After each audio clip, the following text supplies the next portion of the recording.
وعلیکم السلام ورحمۃ اللہ وبرکاتہ۔ جی محترم بھائی، اپنی شرمگاہ کی حفاظت کرنا یہ ضروری ہے۔ شرمگاہ کی حفاظت کے بارے میں آقا علیہ الصلوۃ والسلام کا ارشاد ہے کہ جو شخص مجھے دو چیزوں کی گارنٹی دے میں اس کو جنت کی گارنٹی دیتا ہوں۔ من یضمن لی ما بین لحییہ وما بین رجلیہ اضمن لہ الجنہ، کہ جو شخص اپنے دو جبڑوں کے درمیان یعنی زبان کی گارنٹی دیتا ہے کہ وہ اس کو جائز استعمال کرے گا، اور دوسری چیز فرمائی کہ جو اس کی دو ٹانگوں کے درمیان شرمگاہ ہے اس کی گارنٹی دیتا ہے کہ وہ اس کو صرف جائز استعمال کرے گا تو میں اس کو جنت کی بشارت سناتا ہوں۔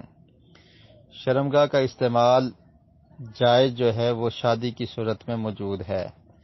شادی کر کے آپ اپنی شرمگاہ کی، اپنی عفت اور پاک دامنی کی حفاظت کر سکتے ہیں، اور شریعت نے مسلمانوں کو اسی طرف رہنمائی کی ہے اور اسی کا حکم دیا ہے۔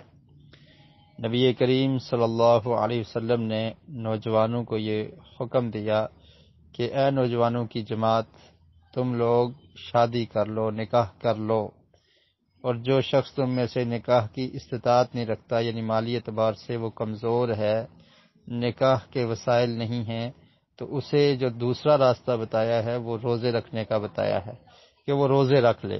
تو اس سے یہ معلوم ہوتا ہے کہ شریعت میں شادی ہی شرمگاہ کی حفاظت کا ایک ذریعہ موجود ہے، اس کے علاوہ کوئی دوسرا ذریعہ نہیں ہے۔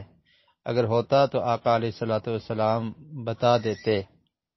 اور اسی طرح آپ دیکھیں قرآن مجید میں سورۃ المومنون میں اللہ رب العالمین نے مومنین کے اوصاف کا ذکر کرتے ہوئے فرمایا والذین هم لفروجہم حافظون، کہ مومن وہ ہیں کہ جو اپنی شرمگاہوں کی حفاظت کرتے ہیں، الا علی ازواجہم او ما ملکت ایمانہم فانہم غیر ملومین، سوائے اپنی بیویوں یا لونڈیوں کے، یعنی لونڈیوں کے ساتھ یا اپنی بیویوں کے ساتھ وہ شرمگاہ کا استعمال کرتے ہیں تو اس پر ان پر کوئی حرج نہیں ہے، اس پر کوئی گناہ نہیں ہے۔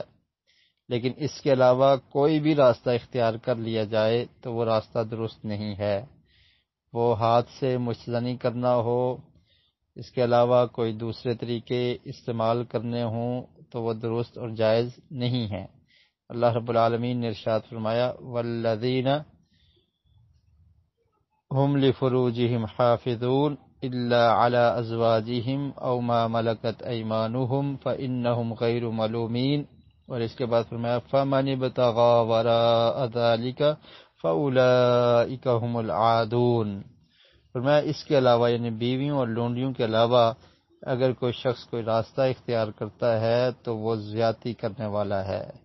جو لوگ اس کے علاوہ کوئی راستہ اختیار کرتے ہیں فاولئک هم العادون، وہ حد سے تجاوز کرنے والے ہیں، وہ زیادتی کرنے والے ہیں، حدود اللہ کو توڑنے اور پھلانگنے والے ہیں۔